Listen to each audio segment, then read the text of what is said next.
ኢትዮጵያ በሱዳን ጉዳይ ጣልቃ በመግባት ለምትተቸው ዩኤኢ ቀጠናውን በማረጋጋት ዘንድ ከፍተኛ ሚና እየተጫወተች ትገኛለች ስትል አወደሰች። መረጃውን የምናካፍላችሁ ይሆናል። በመካከለኛው ምስራቅ የተቀሰቀሰው ጦርነት በኢትዮጵያ በዋጋ ግሽበት ላይ አሉታዊ ተጽዕኖ እንደሚኖረው የገንዘብ ፖሊሲ ኮሚቴ ተናግሯል። ይህንን መረጃ እናካፍላችኋለን። በትግራይና በፌዴራል መንግስቱ መካከል የተካረረ አለመግባባት መፈጠሩንና በራሳቸው በትግራይ ፖለቲካዊና ወታደራዊ ቡድኖች መካከል የበረታ ክፍፍል መከሰቱን ተከትሎ ህወሓት አዲስ ወታደራዊ አደረጃጀትና የፖለቲካ አስተዳደርን መዋቅሩን መዘርጋቱን አስታወቀ። የቮይስ ኦፍ ኢትዮጵያን ቤተሰቦች ሰብስክራይብ ማድረጋችሁን እያስታወስናችሁ ወደ ዝርዝር ዘገባችን እናልፋለን።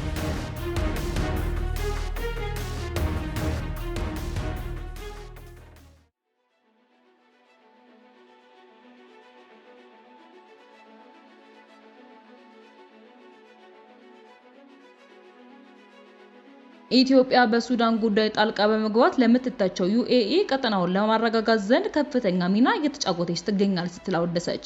በገልፍ ጊዩዝ ዘገባ መሰረት ነው የተገለጸው። ትላንት ሰኞ ዕለት በአቡዳቢ በተባበሩት አረብ ኤሚሬትስ የፌዴራል ብሔራዊ ምክር ቤት የመከላከያ የሀገር ውስጥ እና የሀገር ውጭ ጉዳይ ኮሚቴ ሰብሳቢ ዶክተር አሊ ራሺድ አልኑይ አማን እና በተባበሩት አረብ ኤሚሬቶች የኢትዮጵያ አምባሳደር ጀማር በከር አብዱላ መካከል በተካሄደ ስብሰባ ላይ ነው ሁለቱ ወገኖች የሁለትዮሽ ግንኙነታቸውን ገሙ ሲሆን በዋና ቀጠናዊ ክስተቶች ላይ ውይይት አድርጓልም ተብሏል። ትብብርን ለማጠናከርና መረጋጋትን ለማስፈን ያላቸውን የጋራ ቁርጠኝነትን በድጋሚ አረጋግጠዋል።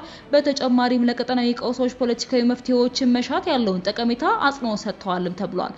በስብሰባው ላይ አምባሳደር ጀማል በክር የተባበሩት አረብ ኤሚሬትስ ቀጠናዊና ዓለም አቀፋዊ ሰላምና ደህንነትን ለመደገፍ ለምታደርገው ቀጣይነት ያለው ጥረት ኢትዮጵያ ያላትን አድናቆት መግለጻቸውንም ገልፍ ኒውስ ዘግቧል። አምባሳደሩ አክለውም ኢትዮጵያ በዩኤኢ ሉዓላዊነት፣ ደህንነትና የግዛት አንድነት ላይ የሚሰነዘሩ ዛቻዎችን በመቃወም ከሀገሪቱ ጎን እንደምትቆምም በድጋሚ አሳስበዋል። በመካከለኛው ምስራቅ የተቀሰቀሰው ጦርነት በኢትዮጵያ በዋጋ ግሽበት ላይ አሉታዊ ተጽዕኖ እንደሚኖረው የገንዘብ ፖሊሲ ኮሚቴ ተናገረ። በኢራን ጦርነት ዓለም አቀፍ የነዳጅ ዋጋ ላይ ከፍተኛ ጫና እያሳደረ የአቅርቦት ሰንሰለት መቋረጥም እየፈጠረ መሆኑን ኮሚቴው ማስታወሱን ከብሔራዊ ባንክ ያገኘነው መረጃ ያሳያል። ይህም በሀገር ውስጥ የዋጋ ግሽበት ሁኔታ ላይ ጫና እንደሚፈጥር ጠቅሶ የስጋቱ ጫና ግን መንግስት በሚወስደው የመቆጣጠሪያ እርምጃዎች እና ግጭቱ በሚቆይበት ጊዜ የሚወሰን ይሆናል። በቅርቡ ሁለት ገለልተኛ የመስኩ ባለሙያ የሆኑ አባላትን ያካተተው የገንዘብ ፖሊሲ ከታህሳስ ወር ጀምሮ ነጠላ አሃዝ የዋጋ ግሽበት ተመዝግቦ መቆየቱንም ተዘግቧል። በዘላቂነት ለማስቀጠልም እየተወሰደ ያለው ጥብቅ የገንዘብ ፖሊሲ ሊቀጥል ይገባል ሲል ምክረ ሀሳብ ሰጥቷል። ለዚህም ብሔራዊ ባንክ ያሉትን የፖሊሲ ዓላማዎች ሁሉ በሙሉ እንዲጠቀምም አሳስበዋል። በሌላ በኩል ብሔራዊ ባንክ የውጭ ምንዛሬ ገበያውን ለማረጋጋት በሚል በሚያወጣቸው ጨረታዎች በመቶ ቢሊዮኖች የሚቆጠር ብር ከገበያው እየሰበሰበ መሆኑን አንዱ ጥብቅ የገንዘብ ፖሊሲ ማሳየም ተደርጎ ይወሰዳል። የገንዘብ ፖሊሲው የገንዘብ ሁኔታን በተመለከተ በመግለጫው ባካተተው ሀሳብ በኢኮኖሚ ውስጥ የሚዘዋወር የጠቅላላ የገንዘብ አቅርቦት ከአምናው በ39.3 በመቶ ማደጉን ጠቅሷል። በባንኮች ላይ ተጥሎ የቆየው የብድር ገደብ ተሻሽሎ ሲቀጥል በተወሰነ መልኩ የብድር አቅርቦት ለመጨመር የገንዘብ አቅርቦት እድገቱ ምክንያት ሆኗልም ተብሏል። ብሔራዊ ባንክ በሚያወጣው የውጭ ምንዛሬ ጨረታ በኢኮኖሚ የሚዘዋወረውን የገንዘብ ስርጭት እየሰበሰበ መሆኑ ለመሰረታዊ የገንዘብ እድገት መቀነስ ምክንያት ሆኗል። ባንኩ 5 ሚሊዮን ዶላር ለጨረታ ባቀረበበት አንድ ጨረታ ጊዜ ያቀረበው ዶላር ሙሉ በሙሉ ቢሸጥ ከ77 ቢሊዮን ብር በላይ መሰብሰብ የሚያስችል መሆኑ ይታወቃል። ምንም እንኳን የገቢ አሰባሰቡ በ2018 7 ወራት በ65 በመቶ እድገት ቢያሳይም አጠቃላይ ሀገራዊ ወጪው 48 በመቶ በመጨመሩ የበጀት ጉድለቱ እንዲሰፋ አድርጓልም ሲል ኮሚቴው ተናግሯል። በግምጃ ቤት ሰነድ የተገኘው የገንዘብ የበጀት ጉድለቱ ለማሟላት ከፍተኛ ሚና ተጫውቷልም ተብሏል። በሌላ በኩል የገንዘብ ፖሊሲ ኮሚቴው ምክር ሀሳብ ከሰጠባቸው ጉዳዮች መካከል በባንኮች ተጥሎ የቆየው የብድር ገደብ አንዱ ነው። የዋጋ ግሽበቱን ለመቆጣጠር ሲባል ገደቡ በነበረበት እንዲቀጥልም ወስኗል። ነገር ግን በመካከለኛው ምስራቅ እየተካሄደ ካለው ጦርነት ጋር ተያይዞ የሚታየው ተለዋዋጭ የዓለም ኢኮኖሚ ሁኔታ በኢትዮጵያም ላይ ሊያስከትል የሚችለውን ተጽዕኖ ከግንዛቤ ማስገባትም በንቃት መገምገም ያስፈልጋል ሲልም አሳስበዋል። ይህንኑ በተመለከተም ኮሚቴው ተጨማሪ የፖሊሲ እርምጃዎች ያስፈልጉ እንደሆነም ለመገምገም በመጪው ሚያዝያ ወር መጨረሻ ወይንም እንዳስፈላጊነቱ ቀደም ብሎ እንዲሰበሰብ ውሳኔ ያሳልፈዋል። የቮይስ ኦፍ ኢትዮጵያን ቤተሰቦች አሁንም ዳግም ሰብስክራይብ ማድረጋችሁን እያስታወስናችሁ ወደ መጨረሻ ዘገባችን የምናልፍ ነው የሚሆነው። የትግራይ ተዋጊ ኃይሎች ወታደራዊ አወቃቀርና አዲስ የጦር መኮንኖች ሽግሽግ በትግራይና በፌዴራል መንግስቱ መካከል የተካረረ አለመግባባት መፈጠሩን በራሳቸው በትግራይ ፖለቲካዊና ወታደራዊ ቡድኖች መካከል የበረታ ክፍፍል መከሰቱን ተከትሎ ህወሓት አዲስ ወታደራዊ አደረጃጀትና የፖለቲካ አስተዳደር መዋቅር መዘርጋቱን ዋዜማ ከተለያዩ ምንጮች ጋር ባደረገችው ቃለ ምልልስ ተገንዝባለች። በሰሜኑ የኢትዮጵያ ክፍል የሰነበተ የጦርነት ስጋት አለ።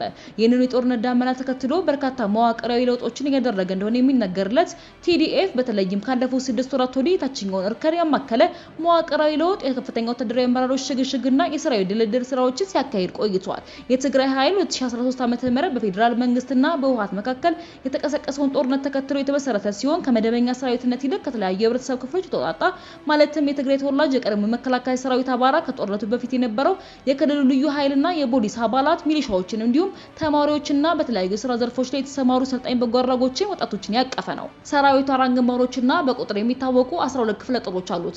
ምንም እንኳን ወታደራዊ ሚስጥርን ለመጠበቅ ሲባል ሙሉ በሙሉ ግልጽ ባይደረግም በቁጥር የሚታወቁት አርሚዎች 12ቱ ናቸው። የሰሜን ግንባር በስሩ መቀመጫውን አዲግራት ያደረገው አርሚ 15፣ በክልሉ ምስራቃዊ ዞን ሰፍሮ የሚገኘው አርሚ 10፣ በኢሮብ አድዋ፣ አክሱምና ባድመ አቅጣጫ የሚንቀሳቀሱት አርሚ 11፣ 13ና 17ን የያዘ ነው። የደቡቡ ድንበር በስሩ በማይጨው መሆኒ አካባቢ የሚንቀሳቀሰው አርሚ 20 ልዩ ስሙ አንበሳ እንዲሁም በኮረምና አላማጣ አቅጣጫ የሚንቀሳቀሱት አርሚ 21ና 23ን የያዘ ነው። የምዕራብ ግንባርን ባለፈው ዓመት የመጨረሻ የተቃውሞ ድምጽ ያሰማውና በጸለምት በሁመራ ማይጸብሪ ድንበር አካባቢዎች የሚንቀሳቀሰውን አርሚ 31ን በስሩ ይዟል። አርሚ 91 ወይንም ደግሞ ሜካናይዝድ ተብሎ የሚጠራው ከባድ መሳሪያዎችን የታጠቀው ክፍለ ጦርም በጀነራል ገብረመድህን ወይንም ድንኩል ሲመራ የቆየ ሲሆን በመቀሌ ከተማ ልዩ ስሙ ኩሃ አካባቢ ሰፍሮ ይገኛል። አርሚ 7 በመባል የሚጠራውና በጦርነቱ ወቅት ከሰራዊቱ ተገንጥሎ በሱዳን የቀረው ኃይል በሱዳን ድንበር በሐምዳይት በኩል የሚገኝ ተንቀሳቃሽ ኃይል ነው። ወታደራዊ ኃይሉ በአራት ግንባሮች የተከፋፈለ ሲሆን ሰሜን፣ ደቡብ፣ ምዕራብ፣ ምስራቅ ግንባር በመባል ይጠራሉ። አራቱ ግንባሮች በስራቸው 12 ክፍለ ጦሮች ወይንም አርሚ አላቸው። በዚህ ረገድ ጀነራል ኃይለ ስላሴ ግርማይ ወይንም ደግሞ ወንዲም ቢታይ የኦፕሬሽን ዘርፍ ኃላፊ በመሆን ሁሉንም ክፍለ ጦሮች የሚያስተባብሩ ሲሆኑ ብርጋዴር ጀነራል ምግበይ ኃይሌ የምዕራብ እዝ ዋና አዛዥ፣ ጀነራል ዮሐንስ ወልደ ጊዮርጊስ የደቡብ ግንባር አዛዥ እንዲሁም የክልሉ ሰላምና ጸጥታ ቢሮ ኃላፊ ጀነራል ፍስሐ ኪዳኑ ወይንም ማንጁስ የሰሜን ግንባሩን ይመራሉ። ዶክተር ደብረጽዮን ገብረ ሚካኤል እንዲሁም አቶ ጌታቸው ረዳ በሚመራቸው የህወሓት ቡድኖች መካከል የተፈጠረው ልዩነት ተከትሎ በሰራዊቱ ከፍተኛ መኮንኖች መካከል በተመሳሳይ ልዩነት ተፈጥሮ ነበር።